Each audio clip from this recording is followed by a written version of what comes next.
Good morning, Timmy. Welcome to the top of the news tower. Well, this is just brilliant to be here, Nobby.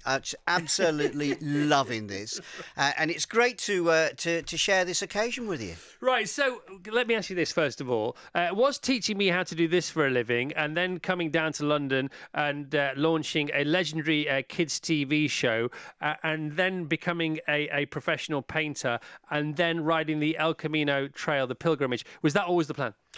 No. Wouldn't it be great if it was that simple? And having a number one in between it all yes, as well. Thank you very much. Yes, don't forget that. Yes. I don't know. Opportunities come your way, don't they? And there's a lovely phrase that came to me when I was cycling the Camino. Somebody said, dream big and your life can be big. Yeah. It doesn't mean it definitely will be. Dream small and your life probably will be small, but dream big. Have big dreams. We're here for a short time. Make the most of it. It's just joyous, and I'm loving this occasion now with the book. I'm absolutely thrilled, Nobby. Hey, listen, I brought you a little present. Okay, come on. It's a Timmy on the Tranny badge. Oh, my goodness. I found this. I remember these. Yeah, these. Well, they're 40 years old. We used to send them out, didn't we? Yeah, we did. In Yeah, little jiffy bags. But, When we remembered. Timmy on the Tranny. Yeah. And you were my One of your many helpers. Nobby No Level. Do you remember your catchphrase, Of course I Nobby? do. What I don't know, I don't know. Exactly. Because I didn't know anything. Exactly. Because I had 10 no levels in nothing. It's what I had, or didn't have, or whichever way you like to look at it. But of course, I took over from a guy called Andy Bird, and Andy was your first, and your sort of founding Timmy helper, and went on to Lead up Disney. Disney. Done worldwide. Disney. Yeah, exactly. So not a bad pedigree here. Professor Brian Cox, he was a Timmy helper. Yep. Absolutely. This is quite a list, really. Thank you on behalf of all of us. Okay, that's quite all right. You're Nobby. a really good teacher. Oh, what a pleasure. Okay, so Timmy Mallett, utterly brilliant. My life's journey. So this El Camino pilgrimage, okay, that is the narrative throughout the book, and then you step off that narrative now and again to talk about your life and how you started in broadcasting and how you decided what you wanted to begin doing, and then sort of where you ended up. And you now sell fine art. You're a fine artist for a living, and you're brilliant at it. So how come the El Camino? First of all, what is it for people who don't know? Okay, it's a 1,000-year-old pilgrimage route that traces its way across Europe to Santiago de Compostela, where that's in northwest Spain, where they say the remains of St. James the Apostle, the brother or cousin of Christ, are buried. And all of him is there, apart actually from his left hand. And his left hand is weirdly in the Thames Valley in England. And it's been here for 900 years. And I discovered this in a story that and I'm thinking, that's a bit weird. That's strange. So I went to go and see the vicar of the church where it is. And he said, oh, yeah, the supposed left hand. I said, what do you mean? He said, well, there's no provenance. I said, well, there's no provenance in all sorts of things, isn't there? But I rather like the idea of taking a photo of this hand and then cycling across Europe on my own from home alone and painting the adventure as I went. And then putting the photo next to the tomb of St. James the Apostle in Santiago Cathedral. And I was inspired to do this, actually, by my brother. I have a Down syndrome brother, Martin. Now, with language and learning difficulties, Martin has reached his potential every single day of his life. You'll know this. You remember the fun occasions where he'd come up and just give you a hug. And he'd say, my friend, I'm Martin. And Martin just lives in the moment. He enjoys the here and now of living. Actually, I say he enjoys it now. But just a week before I set off on my cycle ride, dear Martin died at the age of 64. And so I had his funeral 2 days before setting off. And my big brother, Paul, found amongst Martin's things his name tags. You know, the things that your mum sews into your clothes to show that these are yours. Chris Evans, don't lose your jumper. So I have these Martin Mallett name tags, and somebody suggested, why don't you mark the journey? And when you come to a nice view or a church or a castle or a waypoint, leave a Martin Mallett name tag. And I thought, that's an interesting idea. I don't know. And I said, then they said, share it on your platforms. And I said, oh no, that's far too personal. He said, no, people will want to hear this story. It's an important story about living in the moment. And if you can paint this adventure paint it for all the joy and textures that there are, the beautiful sunny days that you would expect in springtime, except 2 years ago we had the beast from the east, torrential rain, thunderstorms, huge, massive winds.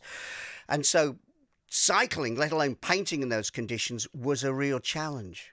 But the Martin marking it has become quite important, because in the front of the book there's a map. And it shows the exact spot, the exact GPS of every single Martin name tag. I brought one this morning, and I'm going to put it here in your studio, because this, right here, right now, is part of this story. So if you don't mind, I'm going to put this Martin Mallett name tag underneath one of your microphones here. Secrete it somewhere so nobody knows, like some sort of espionage chip. You'll find it, and you'll go, Martin's part of this story. He's been here. So the paintings are there, and I'm just absolutely thrilled with it. So how does one begin to? So you organise the trip? Is it 3,500 kilometres or something? Yeah, It's forever, isn't it? Well, when I say you organise it, no, you prepare for eventualities. I'll give you an example, Nobby. You remember we had the preppy book on our show, on Timmy on the Tranny, a preppy book. Now, with your preppy book, you make a note of all the funny things, of the anecdotes, the tales, the things you want to mention, and you put in your little punchline and you work stuff out, don't you? Yeah. So you've always got material, but you prep. You prep for absolutely everything, and you can prep for, I'm not sure what's going to happen next, for being vulnerable. But the example is this. On a cycle ride like this, you're never sure what's going to happen. If you're hungry now, you go to the fridge. Open up the fridge, and fine. If you're tired, you head to your bed. But how about this? I come out of the driveway of my house, 50 metres, and I make my first decision. Left or right? I'm heading to Portsmouth for the ferry. And then every single day I have decisions to make. Will I go left or right at these crossroads? Who am I going to meet? What am I going to eat? Where am I going to stay tonight? And the answer is, I don't know. Now, making yourself that vulnerable is a little daunting. Would you do that? I probably would. I didn't know you'd done that, to be honest. I thought you'd organised a few overnights here, there, and but none. Zip. I organised one in Mont Saint Michel because I wanted to stay on that iconic rock in Normandy, but everything else was let's see what happens today. And in the book, I talk about the 10-second photo opportunity that turned into an act of random kindness. So I come around the corner and I see beautiful wisteria hanging above blue shutters. Oh, that's a picture. Where's this? This is in the south of France, just on the edge of the Pyrenees. And I'm looking at this thinking, that's a Monet image. It's the sort of thing he would paint. So I get my camera out and take a photo, and I hear these voices behind. Bonjour, can I help you? Oh, sorry, I'm just admiring your wisteria and your beautiful blue shutters, and I'm cycling through and I'm painting. Come on in, have a cup of tea, paint a picture. So I painted the picture of their blue shutters, and the woman herself, I said, I'll put you in this. She said, what will I do? I said, well, read. Read me a story. She said, what shall I read? I said, well, my favourite French book is Cyrano de Bergerac. You know that story of Roxanne? It's stories, isn't it? And so she reads this in French, and it sounds magnificent. And I paint her. And at the end of it, I'm looking at my watch and thinking, well, I tied her head off. And she said, nope, I'm going to feed you, and there's a bed for the night. And I go, just a second. That's an act of random kindness that comes out of just stopping and being in the moment. If it had somebody else with me, we'd have had to make plans, wouldn't we? Yeah, of course you would. But it's not, it's me and her. And here's the thing, Nobby.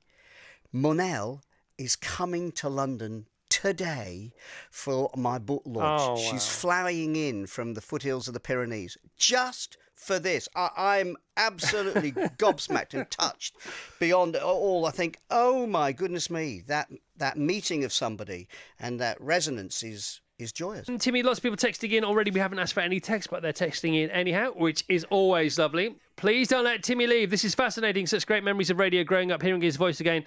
Plus, can everyone refer to Chris as Nobby from now on? Big love to you all. No. Actually, I wouldn't mind, to be honest. I like it. Adam in Leeds. Thank you, Adam. I remember Timmy's brother so well. When Timmy got married in our village in Wye in Kent, Yes. he was so proud and enjoyed his role, saying hello to everyone who was watching outside. Lovely bloke, says Claire in Kent. More than that, Martin was an usher, and so people came to the door and he just handed anybody a service sheet. People were coming in for an autograph while we were waiting for my bride to walk down the aisle. And Martin's handing out service sheets to everybody who comes. Hello, my name's Martin, come on in. Right, Danny in Frimley says, Timmy Mallett, so many memories came flooding back hearing his voice. Does he still remember the rules for Mallett's Mallet, where he does them at rapid speed? I bet he does. Off you go. Mallett's word association game where you mustn't pause or hesitate, repeat a word or say a word I don't like, otherwise you get bashed in the head like this or like this. It's one of the most bruises who loses, look at each other and go, blah! Okay, and it's in his book hyphenated all the way through that, which is a lovely way of getting that message across. Now, the story of Mallett's Mallet is also in the book. Who came up with it? It's one of those occasions where we sit down and say, let's have a new game. We need something to play. Oh, why don't we do that word association thing? Orange, banana, apple, fruit, and that'll be good. And then if they get it wrong, you can bash them on the head with a mallet or something. Oh, we'll call it Mallett's Mallet. And that'll be fine. By the way, are you okay with that? Yeah, why? We'll do it for a couple of weeks and it'll be fine. He said, no, it's just that you'll have the mallet forever. Forever. And how right he was. Was that Nick Wilson? Yeah. Okay. Yeah. And so the mallet was then created. Were there prototypes of the mallet? Yes, there were. They were rather heavy. The first one came, oh, crikey, that's a bit of a weight. Don't think we can use that. On small children? Well, you can't use it on anybody. So now it's nice and light and, went through various reincarnations till it came up, and there it is. It's a light mallet, and it travels in its own black top secret bag with top secret written on it. Really? Yeah, it's like lovely. you've got a rock and roll flight case. Yeah. And you still mallet around the country, don't you? Oh, College listen, gigs and I've things done like millions of heads. Millions. that. Have you got mallet gigs this year? Yes, I have. I'll be touring and doing some of the festivals and holiday camps and various shows up and down the country. I mean, honestly, every single day somebody says, hello, Timmy. Where's your mallet? Yeah, it's so good. It's all right. It's fine. It's more than all right. It's lovely. I'm blessed with that. Did you mallet? I know you brandished the mallet, but did you actually mallet on the noggin? Did you mallet the Prime Minister Thatcher? It's Christmas. There's a Christmas party for the children of MPs at the House of Commons. Yeah. So I go along with the mallet and Kim Wilde, actually. And in comes the Prime Minister, who is Mrs. Thatcher. And she said, oh, what's that? Pointing at the mallet. I said, it's the mallet. She said, what does it do? I mean, it's just a joy. Oh, my goodness me. So out comes the mallet. Bosh. No, on a head. On the beef on head with all that hairspray. Close. Okay, close, but not quite. Listen, the bloke it's the bloke in the back of the photo who's looking there going, oh, my God. Yes. He's just hit the Prime Minister. Please. Surprised you weren't shot. Okay. Now, having had previous with our first female Prime Minister, you still have an ongoing relationship with our next female Prime Minister. She's my MP. Yeah. And the thing about doing the Camino, the pilgrimage route, in the Middle Ages, you couldn't do it without the permission of your parish priest and your lord of the manor.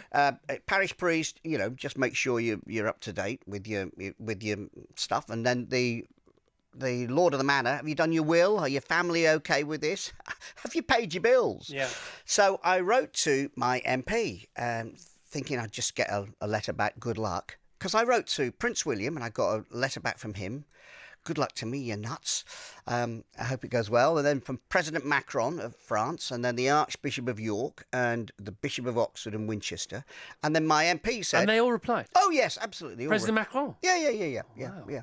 And my MP said, I'll come to your house. I'd like to hear about the Camino, because Philip and I would like to walk this one day. So the armour-plated Jag drives up. This is while she's Prime Minister? Yeah. She's in the middle of Brexit and stuff, right. All going on. And the door is opened and out she steps and she goes, Timmy! me! Like this with her arms out. Anything but Brexit. Come on now. What do you want to talk about? Tell us about this pilgrimage, for heaven's sake. I'm slightly surprised at the greeting. You know, it's slightly more effusive than I was expecting. So I said, well, come on in. So I'm showing her the route, and she's getting very interested in the route. And that's when she said, you know, Philip and I would like to walk it one day. Yeah. And all I can think of is that's going to be sooner rather than later, because, you know, there's all that fuss going on and her own party trying to get rid of her. But then I said, Martin's my inspiration, my Down syndrome brother. And she said, yeah, I know about your brother. And I'm thinking, how does everybody know about my Down syndrome brother? Isn't that interesting? But she said, what you're doing is really special. And she gave me a handwritten letter to share with the people I met along the way. And that letter now, and her good wishes, and the good wishes of Macron and the other leaders and Prince William, are all in Santiago Cathedral now. They're in their archives because they said, hey, listen, 300,000 people walk this every year, but your story's really special, and we're going to have that, if you don't mind, in our archives. Because you had previous as well with Prince William because of Lady Diana's mum. Yeah, well, they were both William and Harry were wide awakers. Massive Wackaday fans. Yeah. They were wide awakers. So they would sit there in the morning with their mum watching Wackaday, same as everybody else did. So they'd have their Twin Peaks on their head and their shorts rolled up, and they'd look at the telly and go, blah. I love the fact. And you knew this, did you, at the time? Yeah. Okay, and often the reason you used to get massive guests, and they were world-class guests, weren't they, A-listers, was because the kids of these people said, you know, if you're going to have a new album out or something else, you have to go on the show because it's our favourite show, and if you don't go on the show, we don't want to be your children anymore. That kind of thing. Well, that's a little extreme. But that was the gist of it, wasn't it? Something like that. That's how you got your Paul McCartneys and your Brian Mays on the show. And things like that. Yeah. Well, also, there weren't very many channels then, were there? We're going back to the mid-'80s, and there were only 4 channels. And after we came off air, it went to schools programming, and it's weird, isn't it? The Chris Evans Breakfast Show with Sky.